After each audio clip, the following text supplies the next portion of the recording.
Hello दोस्तों, स्वागत है आपका हमारे यूट्यूब चैनल में। आज हम लोग देखेंगे वर्गमूल पर आधारित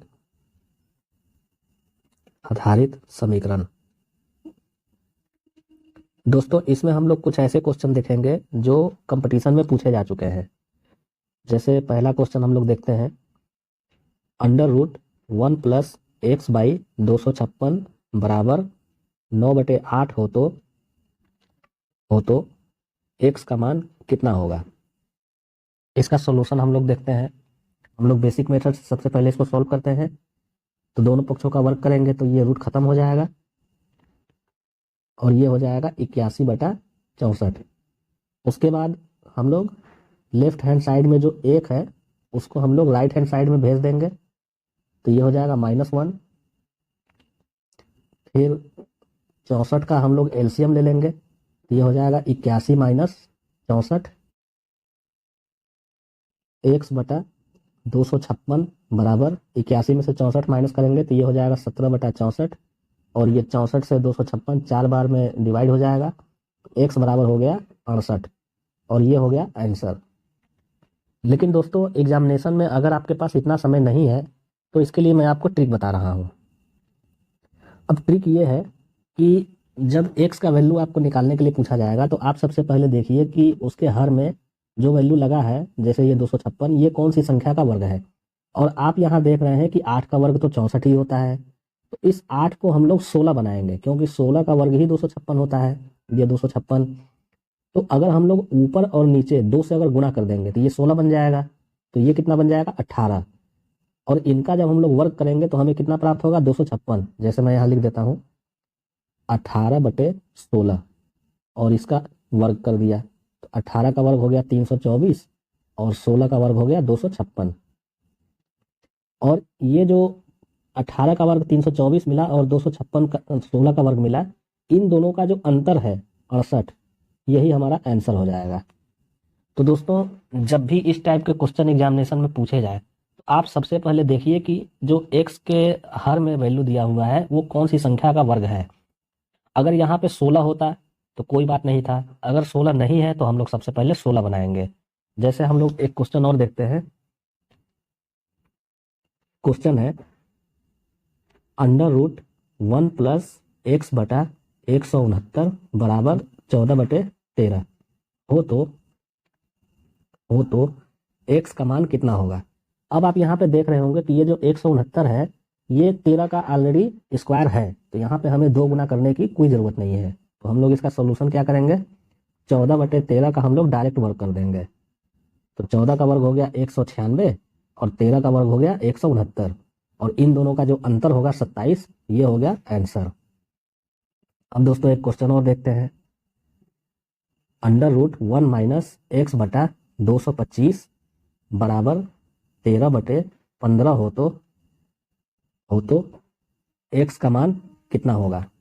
हम लोगों ने यहाँ देखा कि 225 15 का ऑलरेडी स्क्वायर है, तो हम लोग 13/15 का डायरेक्ट वर्ग कर देंगे और 13 का वर्ग हो गया 169 और 15 का वर्ग हो गया 225 और इन दोनों का जो अंतर हुआ 56, ये हो गया आंसर।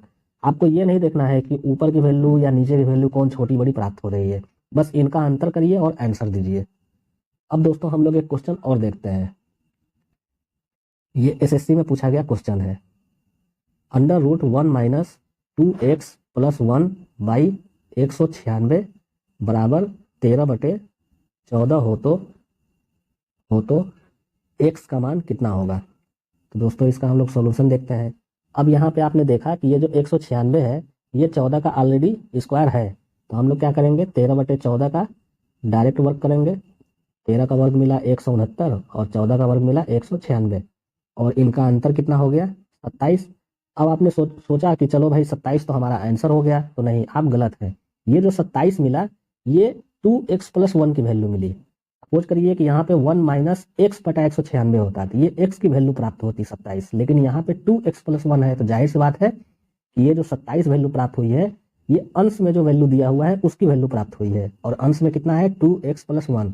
तो हम लोग यहाँ क्या काम करेंगे 2x + 1 बराबर 27 लिखेंगे। अब x का मान हम लोग निकालेंगे। तो 2x बराबर हो गया 27 में से 1 माइनस हो जाएगा तो ये हो गया 26 और x बराबर हो गया 13। ये हो गया आंसर। तो दोस्तों आपको ये वैल्यू निकालने के साथ साथ यहाँ भी ध्यान देना है कि यहाँ केवल x है या कुछ और लिखा हुआ है। अगर केवल x है तब तो हमारा आंसर सीधे 27 हो जाएगा। अगर x नहीं लिखा हुआ है, कुछ और वैल्यू लिखी हुई है, तो वो वैल्यू 27 के बराबर हम लोग पहले करेंगे, तब x का मान हम लोग निकालेंगे।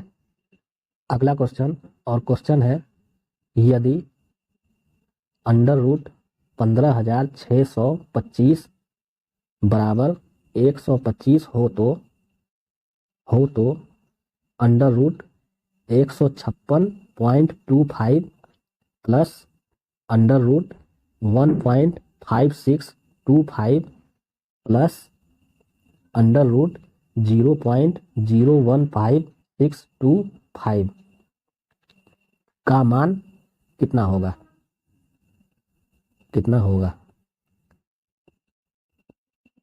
तो दोस्तों इसका सॉल्यूशन देखने के लिए हम लोग सबसे पहले क्वेश्चन उतारते हैं। क्वेश्चन है 156.25 प्लस 1.5625 प्लस 0.015625।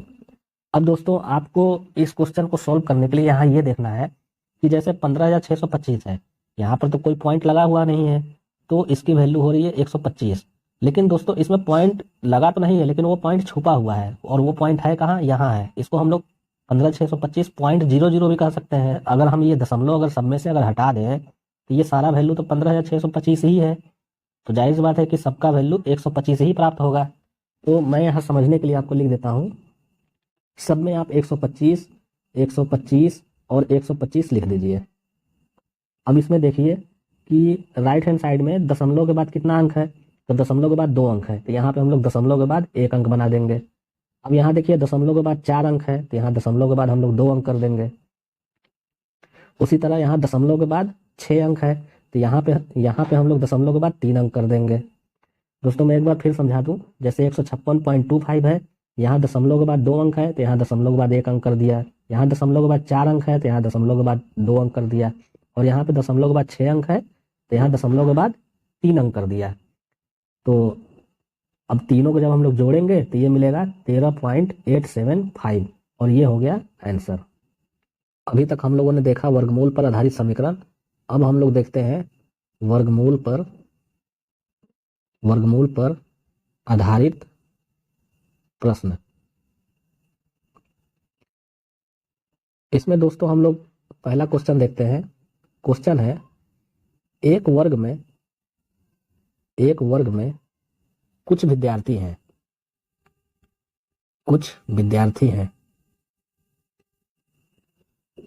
प्रत्येक विद्यार्थी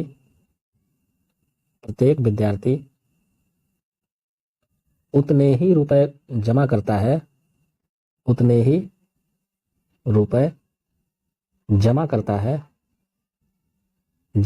है जितनी उनकी संख्या है। यदि उन लोगों ने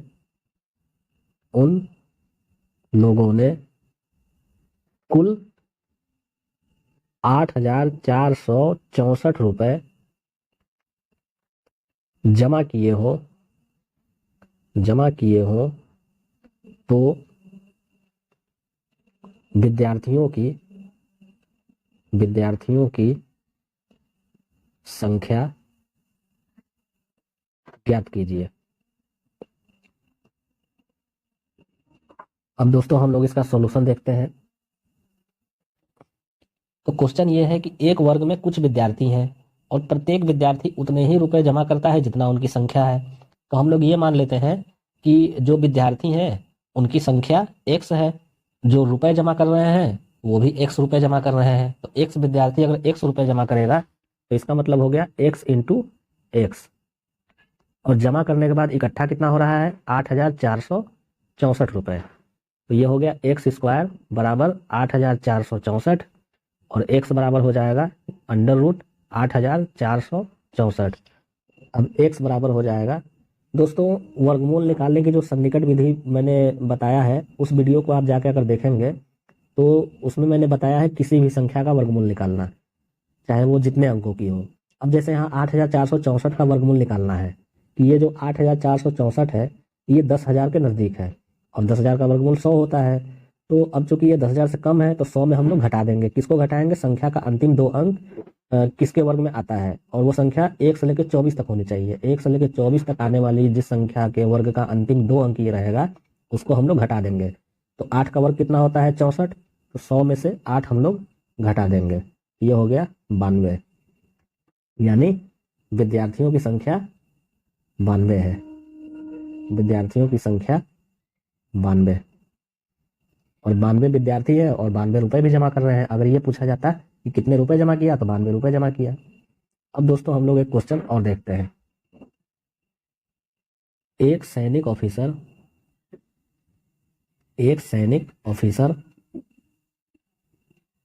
अपने